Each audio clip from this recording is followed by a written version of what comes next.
வணக்கம். நம்ம சேனலுக்கு தொடர்ந்து ஆதரவளித்துக் கொண்டிருக்கும் நல்ல உள்ளங்களுக்கு நன்றி. தொடர்ச்சியாக ஆதரவு கொடுங்க. இன்னைக்கு கோவையில் டிவிகே போராட்டம், நிறைய பேர் போராட்டம் நடத்தினாங்க. இன்னைக்கு டிவிகே போராட்டம் எப்படி வேறுபட்டது? இதுதான் விஜயுடைய பவர்னு அவங்க ஆட்கள்லாம் சொல்றாங்க. ஓரளவுக்கு உண்மையும் கூட. காசே கொடுக்காம இத்தனை பெரிய கூட்டம் அப்படிங்கிறது கட்டமைப்பு இல்லை, ஆர்கனைசேஷன் இல்லை, இப்படிலாம் சொல்லிட்டு இருக்கும்போது இப்படி ஒரு கூட்டம் அப்படிங்கிறது எல்லா அரசியல் கட்சியும் மிரள வைப்பது போல தான் இருக்கிறது. நல்ல கூட்டம், நீங்கள் பார்த்தா விஷுவல் பார்த்தாவே தெரியும். இதில் நம்ம தெரிஞ்சிக்க வேண்டிய விஷயம் என்ன, அதை பற்றி தான் பார்க்க போகிறோம். நீங்களே சொல்லுங்கள். இப்போ எவ்வளோ போராட்டங்கள் ஆர்ப்பாட்டங்கள் பார்த்துருக்கோம். ஆர்ப்பாட்டத்துக்கு காசு கொடுத்து இப்போ ஆள் கூட்டம் வந்துட்டு அந்த ஆட்கள் எப்போ நம்ம வீட்டுக்கு போவோம்னு தெரியாமல் ஓடுறதுக்கு ரெடியாக இருப்பாங்க பணம் வாங்கிட்டு. அப்படிப்பட்ட கூட்டத்தை பார்த்துருப்போம். இன்னொரு பக்கம் பார்த்தீங்கன்னா ஸ்டாலின் அவர்களுடைய கூட்டத்துக்கு பார்த்தீங்கன்னா முதியவர்கள்லாம் வந்து இந்த பாட்டிலாம், வயசான பாட்டி தான் அந்த அந்த லாரியிலேருந்து இறங்குறது ரொம்ப கஷ்டப்பட்டு இறங்குவாங்க.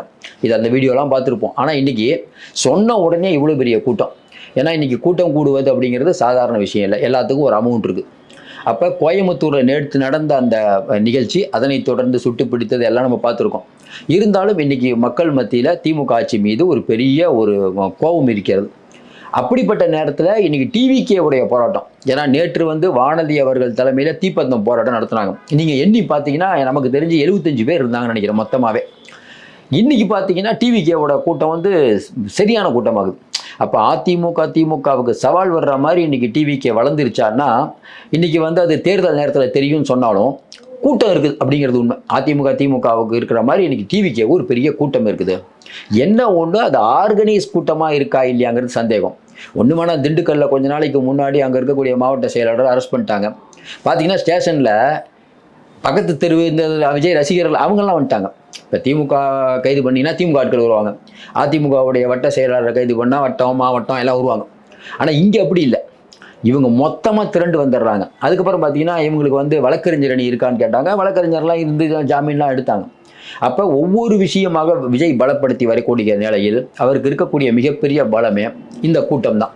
அதாவது விஜய் அவர்கள் சொல்லிட்டாரு, நம்ம பயங்கரமாக ஆர்ப்பாட்டம் பண்ணணும் அப்படின்ட்டு சொந்த கை காசுலாம் போட்டு வராங்க.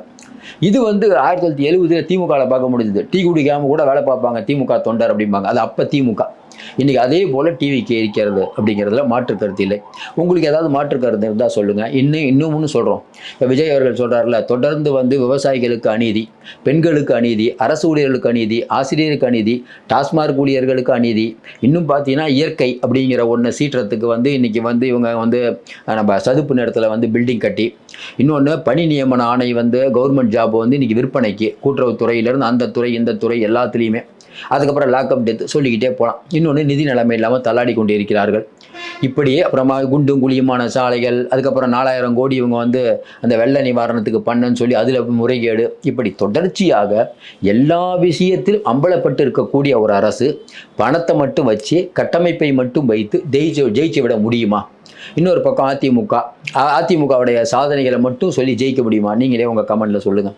இன்றைக்கி டிவிகேக்கு வந்திருக்கக்கூடிய கூட்டம், நம்ம ஏற்கனவே சொன்ன மாதிரி விஜய்க்கு ஏன் மவுஸ் அப்படின்னா, விஜய் பேசாமல் இருந்தாலும் அவருக்காக பேசக்கூடிய கோடிக்கணக்கான பேர் இருக்காங்க. இன்றைக்கி வாட்ஸ்அப்பு, ஃபேஸ்புக், இன்ஸ்டாகிராமுக்கெல்லாம் பெரிய அளவுக்கு அதிமுகவும் திமுகவும் செலவழித்து கொண்டுட்டு இருக்காங்க. செலவே பண்ணாமல் இப்படி ஒரு கூட்டம். இந்த கூட்டத்தை சரி, எப்பயுமே மக்கள் பார்க்குறது என்னன்னா கூட்டம். இந்த கூட்டத்தை ஏன் மக்கள் எல்லா கட்சியும் காட்டுறாங்கன்னா, கிட்டத்தட்ட எடப்பாடி பழனிசாமி ஒரு 45-50 லட்ச ரூபா செலவு பண்ணுறாரு ஒரு கூட்டத்துக்கு. ஸ்டாலின் அவர்கள் ஒரு 75 லட்ச ரூபா, உதயநிதி 80-90 லட்ச ரூபா செலவு பண்ணுறாங்க. ஏன்னா இந்த கூட்டத்தை பார்த்தோன்னா, ஏன்னாப்பா இவ்வளோ கூட்டம் கூடுது, அது காசு கொடுத்த கூட்டமாக இருந்தால் கூட பரவாயில்லப்பா, இவ்வளோ கூட்டம் கூடுதுன்னு ஒரு பிரம்மாண்டம். இவருக்கு அந்த பிரச்சனையே இல்லை விஜய்க்கு. ஐயா தயவுசெய்து வராதிங்கன்னு சொன்னாலும் வராங்க. அதையும் தாண்டி கரூர் சம்பவத்துக்கு பிறகு மாவட்ட செயலாளர்லாம் ஓடி போயிட்டாங்க, செல்ஃபோன் ஆஃப் பண்ணி வச்சுட்டாங்க, இவங்களுக்கு ஒன்றுமே இல்லைன்னு சொல்லும்போது, வேலை வெட்டிலாம் விட்டு இவ்வளோ பேர் வந்திருக்காங்க போது, அப்போ விஜய் அவர்களுடைய பவரை நம்ம எப்படி ஈஸியாக கடந்து போகிறது? நிறைய பேர் கூட சொல்லுவாங்க, என்னங்க விஜய்க்கு நீங்கள் சப்போர்ட் பண்ணுறீங்கன்ட்டு. திமுக வேணாம் அதிமுக வேணாம்னா வேறு யாரை கொண்டு வரதுங்க? பிஜேபி கொண்டு வரலாமா? நீங்களே சொல்லுங்கள். பிஜேபி தமிழ்நாட்டில் இருக்கா? காங்கிரஸ் வரக்கூடிய நிலைமையில் இருக்குது. அன்றைக்கி வேறு யாருக்கு நம்ம ஆதரவு தெரிவிக்கிறது? சென்ட்ரலில் வந்து காங்கிரஸ் வரணுங்கிறீங்க, தமிழ்நாட்டில் வந்து டிவிக்கு அதிமுக வரணுங்கிறீங்கன்னு சில பேர் கேட்குறாங்க. ஆமாங்க, திமுகங்கிறது மன்னர் ஆட்சி நடந்துட்டு இருக்குது. இப்போ வந்து மேற்கு வங்காளத்தில் மம்தா பானர்ஜி இருக்காங்க, அவங்க காங்கிரஸோட கூட்டணியிலே இருக்காங்க. இந்த பக்கம் பார்த்தீங்கன்னா கம்யூனிஸ்ட்டுக்கு நேர் எதிரி காங்கிரஸ். அப்போ திமுகங்கிற ஒரு கட்சி வந்து எது செஞ்சாலும் பாஜக ஒன்று சொல்லிக்கிட்டே இருப்பாங்க. நம்மளும் ஒத்துக்கணுங்கிறது எந்த விதத்தில் சரி? நேற்று நடந்த நிகழ்ச்சிக்கு உடனே சிஎம் சொல்கிறாரு, நெஞ்சு பதைக்குதுங்கிறாரு. தொடர்ந்து எந்த சம்பவம் நடந்தாலும் இந்த ஒரு டைலாக் மட்டும் பேசுகிறீங்க. நாங்கள் உங்களிடம் கேட்பது நிவாரணம் அல்ல, வருமுன் காப்போம். ஏன் வருமுன் நீங்கள் காக்கவில்லை? ஏற்கனவே நம்ம சொன்ன மாதிரி காவல்துறையை உங்கள் கட்டுப்பாட்டில் வச்சுருக்கீங்க. ஒரு சம்பவம் 2 சம்பவம் சம்பவம்ல பல சம்பவங்கள் நடந்து கொண்டிருக்கிறது. இன்னும் குறிப்பாக பார்த்தீங்கன்னா இன்றைக்கி காவல்துறையில் இருக்கக்கூடிய குளறுபடிகள், பொறுப்பு டிஜிபி அமைச்சர் நீங்கள் போட்டிருக்கீங்க, எதுக்கு பொறுப்பு டிஜிபியை போட்டிருக்கீங்க, அதில் உள்ள குறைபாடுகள். ஏற்கனவே நம்ம சொன்ன மாதிரி இன்றைக்கி வந்து உயர் அதிகாரிகள் இன்ஸ்டாவில் ரீல்ஸ் போடக்கூடாது அப்படின்னு சங்கர் ஜிவால் சொல்கிறார். சொன்னாரா இல்லையா? அப்போ அவர் சொல்லி தான் இவங்க கேட்கணுமா? இதெல்லாம் உங்களுக்கு தெரிய வேணாமா? அதிகாரிகளுடைய நியமனம் வந்து டிரான்ஸ்ஃபர் வருது, ஜூன் 15ஆம் தேதி வருது, மேலே பார்த்தா டேட் மே 10ன்னு போட்டிருக்குது, மே 15ன்னு போட்டிருக்குது. ஏன் இந்த குளறுபடி? அப்போ என்னென்னா எந்த அதிகாரியும் மாற்ற முடியல. ஒவ்வொருத்தரும் ஒரு அதிகார மையம். ஒருத்தர் மாப்பிள்ளைக்கு வேண்டிப்பட்டவர், ஒருத்தர் வாரிசுக்கு வேண்டிப்பட்டவர், ஒருத்தர் கிச்சன் கேபினட்டுக்கு வேண்டிப்பட்டவர், ஒருத்தர் சேகர் பாபுக்கு வேண்டிப்பட்டவர், ஏவாவளுக்கு வேண்டிப்பட்டவர்னா நிர்வாகம் எப்படி நடக்கும்? நேராக மாமல்லபுரத்தில் முதலமைச்சர் முன்னிலையிலேயே திமுக நிர்வாகி ஐயா நம்ம ஆட்சியில் வந்து அதிகாரிகள் ஆட்சி தான் நடக்குது அப்படின்னு சொன்ன உடனே அமைச்சர்கள் எம்பி எம்எல்ஏக்கெல்லாம் கைத்தட்டி நின்று ஆரவாரம் பண்ணாங்களே, அது உண்மையா இல்லையா? எல்லாருக்கும் தெரிகிறது அதிகாரிகள் ஆட்சி நடந்து கொண்டு இருக்கிறது அப்படின்னு. அதிகாரிகள் ஆட்சி நடந்தால் இந்த மாதிரி விஷயங்கள் நடந்தே தீரும். ஏன்னா நாளைக்கு அதிகாரிகள் அங்கே இருக்கக்கூடிய எஸ்பியோ கலெக்டரோ நாளைக்கு ஓட்டு கேட்க போகிறாங்களா? நாளைக்கு ஓட்டு கேட்க போகிறது ஸ்டாலின், உதயநிதி, கனிமொழி அவர்கள் தான் போகணும்.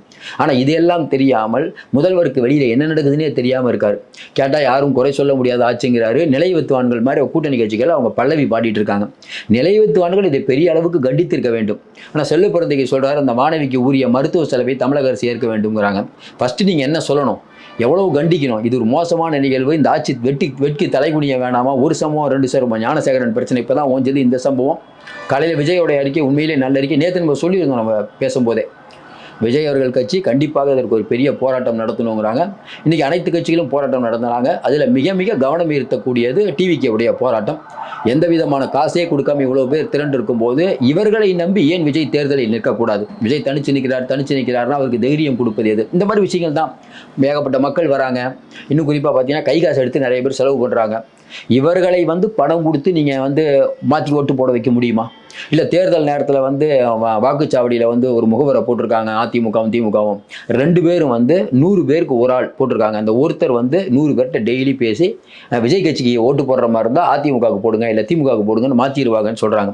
நீங்கள் உங்கள்கிட்ட யாராவது வந்து வாக்குச்சாவடி முகவர் வந்து அந்த மாதிரி ஒரு மனமாற்றம் செய்திட முடியுமா? அப்போ விஜய்க்கான மவுசு நாளுக்கு நாள் கூடிக்கொண்டே வருகிறது.